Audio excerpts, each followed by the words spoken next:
Sin orgullo, pero con bronca y también con mucha esperanza, podemos afirmar que somos un claro ejemplo en el mundo de que el hambre y la alimentación no tienen nada que ver con la producción de alimentos, sino con las políticas que permiten o no el acceso a los mismos. La Argentina produce comida para 400 millones de personas, pero según UNICEF, 1 millón de menores hoy pasa hambre. Carlos Carballo, docente de la Cátedra Libre de Soberanía Alimentaria de la FAUBA e integrante de la red de calizas de la Universidad Pública, se refiere a nuestro sistema alimentario en el que los alimentos son mercancías y el hambre un negocio. Acá empieza y ya es mañana. Visiones del ambiente y la agronomía.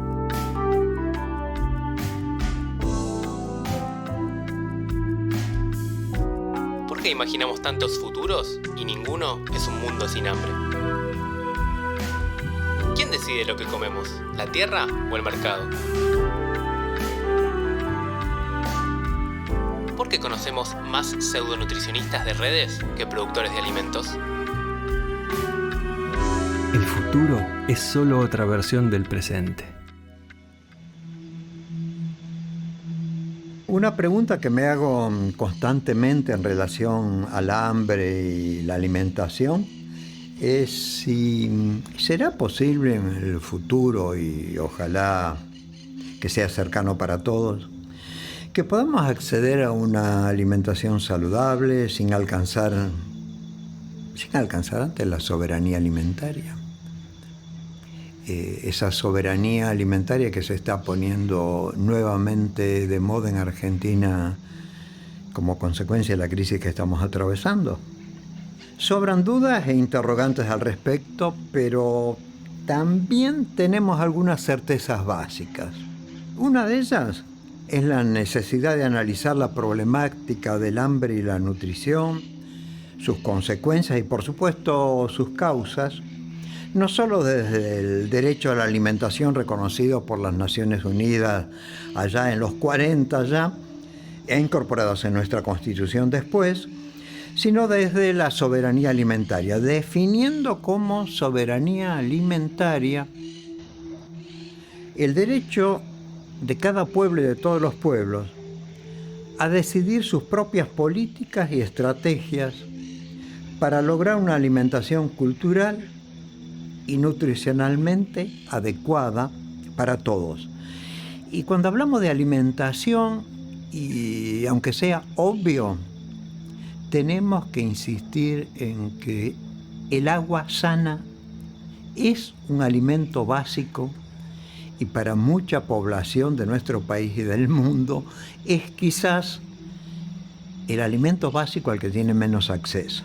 Bueno, para pensar desde la soberanía alimentaria es básico considerar la estructura y dinámica del sistema alimentario de nuestro país, para lo que es necesario analizar qué viene pasando en nuestro país en relación al sistema alimentario mundial.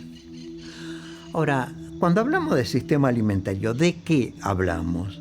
¿Por qué hablamos tan poco de sistema alimentario? Y nos quedamos en la producción, en la productividad, en la agroecología, en el extractivismo, en la gran escala, en el agronegocio, o nos quedamos en la dificultad de los consumidores. Los que pueden, los que no pueden, los veganos, los vegetarianos, los celíacos, los chicos, los grandes, etc. El concepto de sistema alimentario plantea la interrelación de procesos y actores de la producción, la comercialización, la elaboración, la exportación, la distribución y el consumo de alimentos. Todo esto profundamente interdependiente y también aspectos fundamentales de lo que fue, de lo que es y de lo que será el rol del Estado que consideramos imprescindible. El Estado y sus instituciones, por supuesto. La interacción del sistema alimentario argentino con la sociedad mundial fue creciendo en las últimas décadas. con impactos en todos los sectores sociales y en todos los territorios.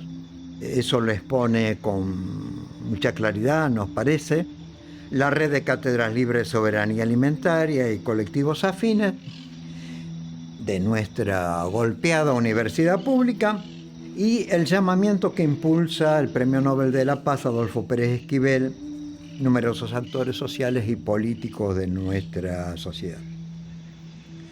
Pero eso que pasa en el sistema alimentario nacional y en el sistema alimentario mundial no es autónomo de lo que sucede en nuestro planeta, donde a nivel mundial se expande una crisis civilizatoria de magnitud de la que desde principio de este milenio vienen dando cuenta distintos analistas y quizás el gran comunicador como fue el Papa Francisco a través de sus encíclicas. Entonces, cuando hablamos de crisis civilizatoria, nos planteamos la superposición de un conjunto de crisis. La crisis económica social, la crisis alimentaria, la crisis energética, la crisis climática o ambiental y ahora más recientemente la crisis del trabajo. La superposición de esas crisis y las tensiones, las luchas y los conflictos que se generan a nivel internacional, de alguna forma condicionan profundamente lo que viene pasando en nuestro país. Y en relación a los aspectos específicamente referidos a los alimentos dejan de ser un derecho y pasan a ser una mercancía más. Es un producto más, como las medias, como el cepillo de dientes, como el celular, en función de los mercados y de quienes manejan los mercados. Eso generaliza la malnutrición a nivel mundial y a nivel de nuestro país. En este momento decimos que una expresión de esa malnutrición es el hambre. Decimos que en el mundo, según datos de Naciones Unidas, hay 800.000 o 900.000 personas que sufren hambre. Superan los 3.000 millones de habitantes aquellos que sufren por la sobrealimentación o por la alimentación inadecuada. Y para la Organización Mundial de la Salud y para la Organización Panamericana de Salud, el tema de la obesidad, el sobrepeso y las enfermedades no transmisibles son el principal problema de salud a nivel mundial. Para algunos, el tema es cómo acceder a los alimentos básicos, o al menos llenarse la panza. Otros se llenan la pancita con alimentos muy procesados, muy elaborados, a los que llamamos ultraprocesados, a los que en muchos casos, algunos no con picardía, los denominan OCNIs, objetos comestibles no identificados, porque si uno se detuviera, se pusiera los anteojos y leyera las etiquetas, descubriría que está incorporando como alimentos una cantidad de cosas de las que no tiene la menor idea y que jamás tendrá la menor idea en qué consisten, pero que seguramente le hace ganar dinero a las empresas. Entonces, esto tiene algo que ver con la producción. Tiene algo que ver con la etapa primaria de producción de alimentos para ese sistema. Y allí nosotros destacamos que, por un lado, se expande la producción a gran escala, manejada por empresas cada vez mayores, donde el capital financiero determina la operatoria en las decisiones y la lucha para persistir en la producción y generando alimentos de las cooperativas, de las pymes, de la agricultura familiar, campesina, indígena y los trabajadores rurales. Nos parece que son expresiones de dos campos con problemáticas y objetivos absolutos y totalmente distintos. ¿Qué está pasando con el hambre y la desnutrición, el sobrepeso y la obesidad y las enfermedades no transmisibles que pueden considerarse como una epidemia muy difundida? ¿Cómo incide en esto actualmente en la Argentina? Estamos viviendo en algunos casos viejos problemas nacionales, pero un nuevo y muy complejo contexto. ¿Por qué viejos problemas? En Argentina tenemos registro de problemas alimentarios importantes, por lo menos desde Juan de Garay, la segunda fundación de Buenos Aires. Muchos de ellos están registrados, otros los escondimos debajo de la alfombra, pero sobran registros de situaciones con consecuencias diferenciales por provincias, por regiones, por territorios, etcétera, que tuvieron que ver mucho con la pobreza y la falta de ingresos para adquirir alimentos. Sobran censos agropecuarios de población, económicos, estadísticas, indicadores de todo tipo, observatorios públicos, privados, del tercer sector, etcétera, etcétera, que dan cuenta de una voluminosa cantidad de información. Quizás en algunos aspectos estemos desactualizados. En la mayoría estamos bastante actualizados y aún en los más desactualizados lo que queda muy claras son las tendencias. Las tendencias no tienen error y se vienen acentuando y se vienen profundizando. Eso, ¿qué tiene que ver? Por supuesto, nuestra colaboración y nuestro apoyo a todos aquellos que se dirigen a nosotros, nos pidan contactos, información con respecto a alguno de estos temas que tienen que ver con el sistema alimentario argentino. Y unos pocos y dolorosos datos de la situación actual. Serios problemas de ocupación, condiciones de trabajo e ingresos que afectan a los trabajadores en relación de dependencia y particularmente al 60% de los trabajadores que no cuentan con trabajo registrado. Por sus ingresos, más del 40% de la población está por debajo de la línea de pobreza y el 60% de nuestros pibes y adolescentes pertenece a esos hogares. Casi el 10% de la población no llega ni siquiera a llenarse la panza y según UNICEF, más de 1 millón de pibes se acuesta con hambre. Esos son datos del año pasado. ¿Y por qué tanta gente tiene dificultades para acceder a una alimentación y seguramente también a un ambiente saludable? ¿Cuáles son las causas que permiten explicarlo? Y si me dieran las circunstancias, obviamente también modificarlo. ¿Cómo se explica esto en uno de los pocos países más extensos y fértiles del mundo? Un país que cuenta con conocimientos, tecnología, capacidad de trabajo, de organización, experiencia para producir prácticamente todos los alimentos básicos que necesitamos. Y además fue y es un gran productor y exportador de alimentos y insumos para producirlos. ¿Estamos locos? ¿Hay una guerra que no entendemos? ¿Son consecuencia de alguna pandemia generalizada? En la maldición de los argentinos, como decía hace poco un político, tenemos todo eso, pero además tenemos argentinos, es un problema nuestro.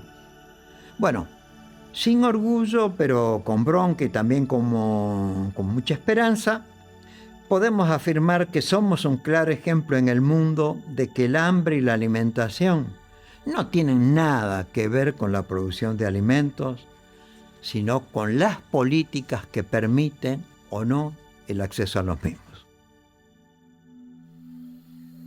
Ante esta generalizada y crítica problemática alimentaria que vivimos, ¿qué se puede hacer? ¿Qué tipo de políticas son necesarias y quiénes son o somos los responsables de promoverlas y concretarlas? Más de 40 años continuos de políticas alimentarias desde el gobierno de Raúl Alfonsín y las cajas PAN para acá. Las periódicas crisis alimentarias que fuimos viviendo, que fuimos sufriendo, nos permiten acumular una importantísima experiencia que responde además a la diversidad que existe en nuestros territorios, los múltiples actores públicos y de la sociedad que han participado, las pymes y las cooperativas agrarias, los emprendimientos de la economía social, las organizaciones de la agricultura familiar, campesina, indígena, los trabajadores rurales, entre muchísimos otros.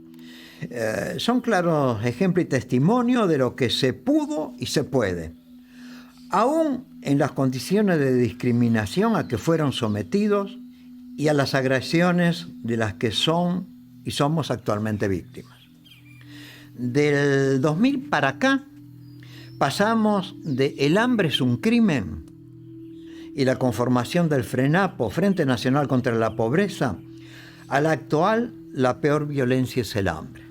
En 40 años de gobierno democrático, crisis alimentaria, periódicas y ahora, como otras veces, con la urgencia de responder a la emergencia.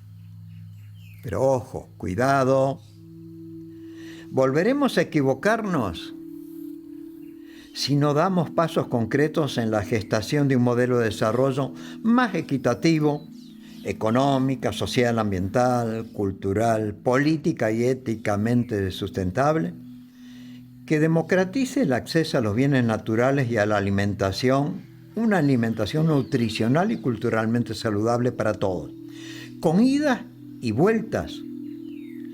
Este puede ser, debe ser, el camino de la soberanía de nuestra patria y de la alimentación autónoma y soberana.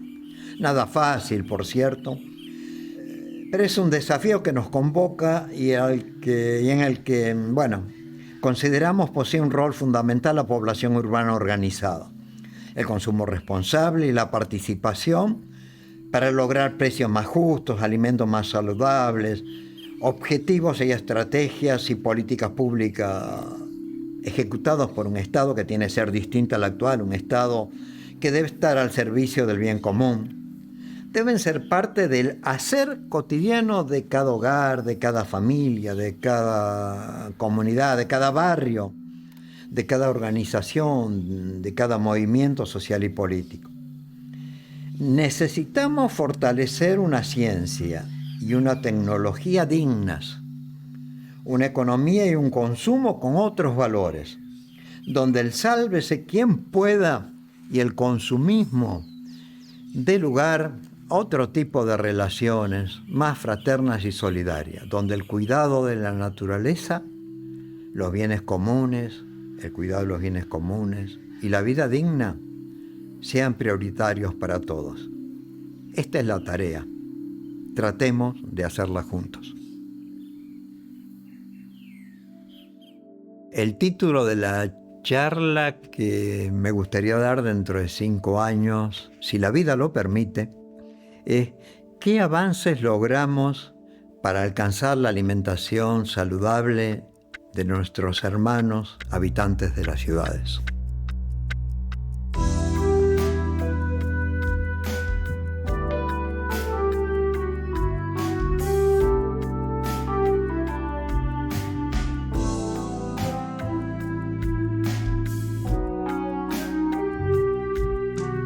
Así se termina este episodio de Y ya es mañana, visiones del ambiente y la agronomía.